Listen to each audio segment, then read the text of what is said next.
一個小故事。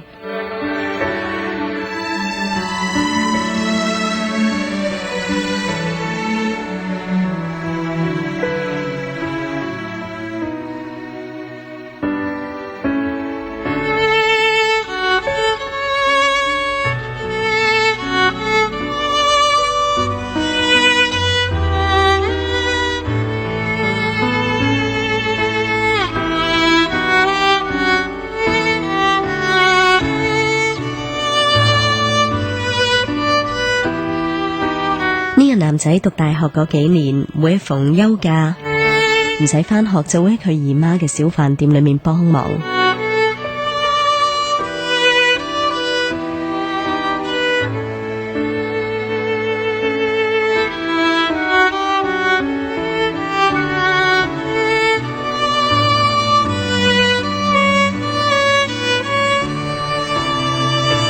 有一個黃昏，店裏面嚟咗一對特別嘅客人，令到佢好難忘。佢哋係兩父子嚟嘅，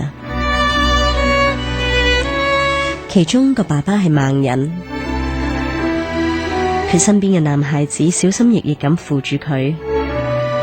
嗰個男仔睇起嚟應該係18、19歲，佢衣着好樸素，可以話有少少寒酸添。身上有一種書卷氣，應該係讀緊書嘅。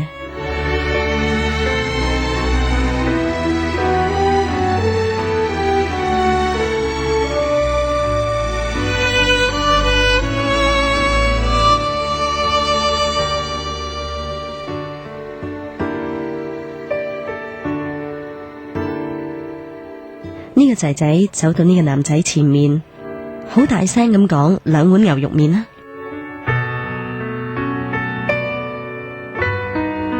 正喺個男仔寫單嘅時候，嗰個仔就忽然間向佢搖搖手。個男仔好詫異咁望住佢，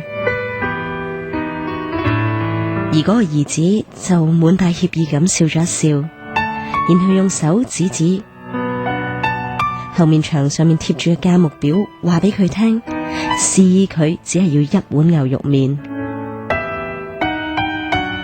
另一碗係要冇餸嘅蔥油麵。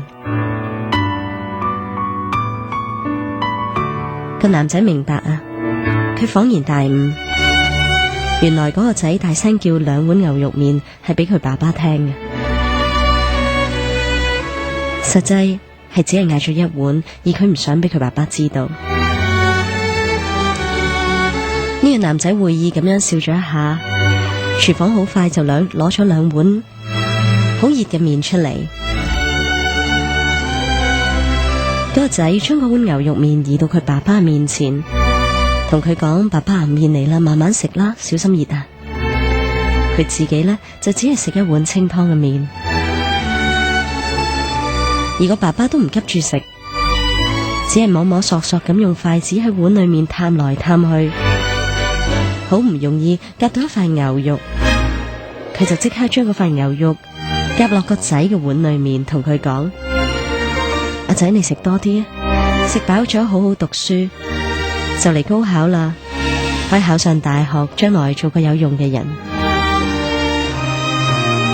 個爸爸好慈祥，佢一對眼雖然係失明，但佢面上面嘅笑意係好溫暖。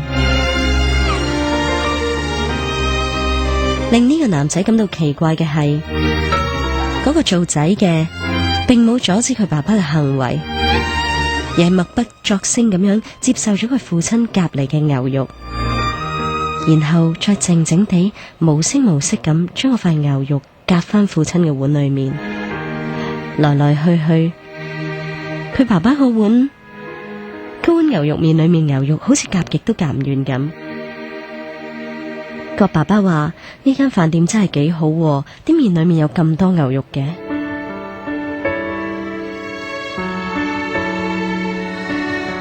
做仔嘅就乘機話：爸爸快啲食啦，食多啲啊！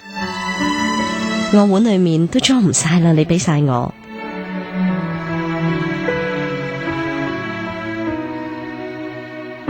個爸爸就話：呢間鋪頭啲麵真係幾抵啊！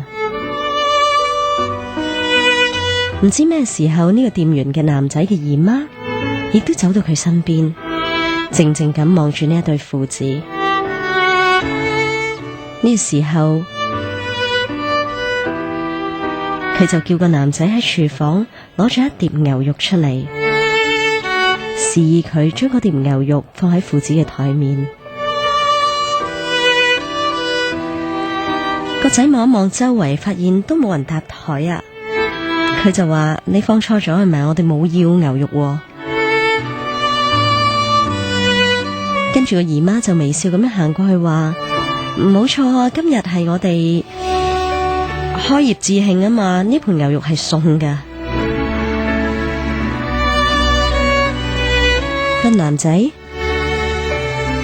一個兒子又將幾片嘅牛肉放咗落爸爸碗裏面，然後將剩翻嘅裝入一個膠袋度。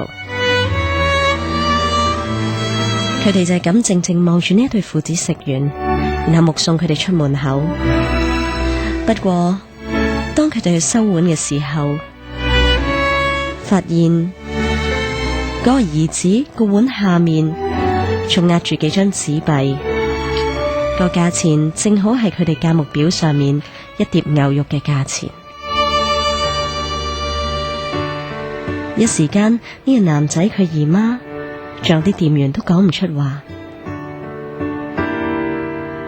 但係佢哋心裏面都泛起咗漣漪。佢哋都從呢一個故事裏面學到一啲嘢。